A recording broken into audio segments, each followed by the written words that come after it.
Hi again then guys, and welcome back to the world of Test Drive Unlimited 2 for another specific car review. It's been a little while since we last looked at this game, and what better way to get back into it than with a car which wasn't one of my favourites when I first started playing the game, but over the years I love this car so much in real life that it has actually become one of my favourites in the whole game. In fact, off the top of my head, it's probably my second favourite car in the game, in fact, behind the Zonda F. And I know that I'm pretty much the only person who feels that way, but it's just a case of loving the Touareg V10 so much in real life. I'm a massive fan of high-performance diesels. We do not have enough of them around, which is why the ones that are around stand out so much, like the Touareg and the Q7 V12, the Audi R8 diesel concept, that kind of stuff. And unfortunately, with the way that tech and the environmental stuff with cars is going, we're probably not going to see that many more. It's going more past diesels to stuff like electric and hybrids and that kind of thing. So it's a shame because diesels, in effect, are kind of an unsung hero already. There are so few high-performance diesel cars, which is why the ones that we do have tend to be treasured by those of us who are fans of them, myself most definitely included. Now, as far as this car goes, it is one of those vehicles that I would say, in a similar way to cars that I've mentioned before in other games as well, especially Gran Turismo, there are certain vehicles that you cannot fully experience in a game in terms of what makes them so good compared to real life, and this is a perfect example.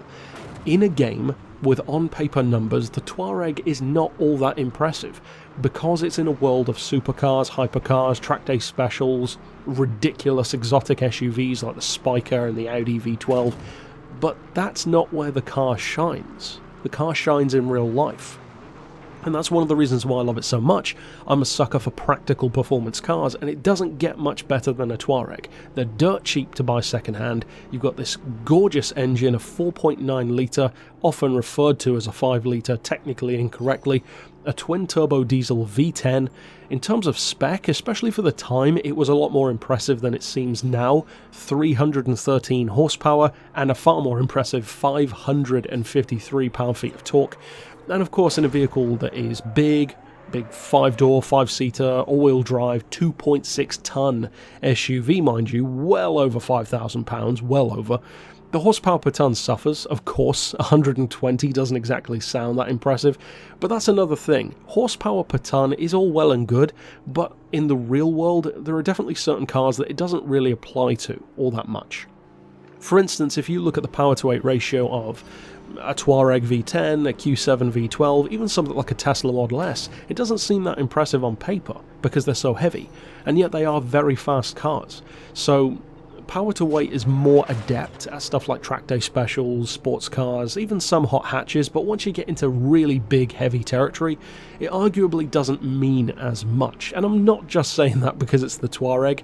I would apply that to any large heavy vehicle. Now, in terms of what this car can do, it's certainly not the fastest thing out there, but you do get access to it relatively early on in the game. It's one of the earliest SUVs that you can get. It's quicker than stuff like the Hummer H3, of course, but not as quick as your Audi V12s, certainly nowhere near the Spiker. In terms of top speed, it's just like real life. It's not particularly impressive, just over around 140-ish miles per hour, 0 to 60 about 7.5 seconds, which again doesn't sound that impressive anymore, but for its time, that was, especially considering that there aren't exactly that many high-performance diesel SUVs on the market. And of course there was the W12 petrol version, which more than made up for any lack of performance, but unfortunately that one isn't in the game. Now, the price tag is hefty at first, but in the grand scheme of Test Drive Unlimited prices, it's not that bad. $76,000 is not all that much, even for an SUV in the game. Now, it's B4 class, of course off-roaders, and as I said, that is fairly low. Stuff like the Spiker would be, B2, if memory serves, I think, and then you've, of course, got the crazy buggy in B1.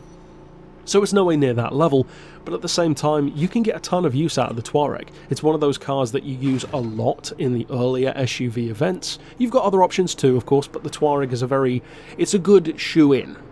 to the SUV category. It's got more than enough torque to get off the line quick, and also one of my favourite things about the Touareg is the proportions. It's actually very modestly sized for an SUV. It's wide and it's tall, but crucially it's not that long. It's smaller than stuff like a Q7, which is a very long SUV, and of course it needs to be. It's got an extra 2 seats, but at the same time that allows the Touareg to be much more manoeuvrable in tight corners and also off-road as well. You've got tons of ground clearance, and as a completely irrelevant and totally personal offshoot, I happen to think it looks great as well. I love that the Touareg is so understated. It's the definition of a sleeper in the SUV world.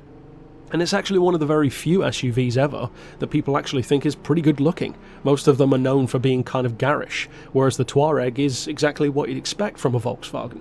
It's practical, it does the job, it doesn't really show off any more than it needs to. It just has a great engine, won the Engine of the Year award back when it first came out, and for good reason. It's a great motor, it's a workhorse, it sounds like nothing else in the game, it performs arguably like nothing else in the game.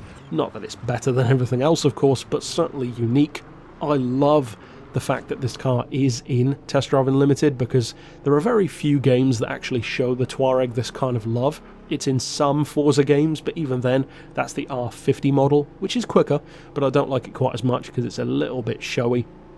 But overall, I know that in the grand scheme of things, this kind of review will probably never get the views that something like a Veyron review would, or a Koenigsegg CCXR would, for obvious reasons. But for me, it's actually one of my favourite reviews to do, because when I get to talk about these cars that people just don't appreciate why they're so good, those are the ones that I enjoy the most. It's kind of an unsung hero in that sort of way, but it happens to be a pretty well-known one, which is technically the definition of a sleeper. So overall, that's it for my thoughts on the Touareg. There is a quicker version that you can unlock as well, but even then, of course, it's not going to be the quickest thing around. Well worth a look. It is one of the far more affordable SUVs, and if, like me, you're a fan of the Touareg V10, or just cool different types of high-performance engine, then check it out. The game does a really good job of representing cars like this very well. In some ways better than the first game did, actually, because there were far more of a focus on exotics in TDU1, whereas there are some more real-world vehicles like this one in the second game. So overall, definitely worth a look. I love the car, no complaints about it at all, and of course it shouldn't be the fastest thing around because it's not in real life either, but it's still good in its own way. But that's it overall for this particular review. Of course, I will see you guys next time, and for now, as always, thanks for watching.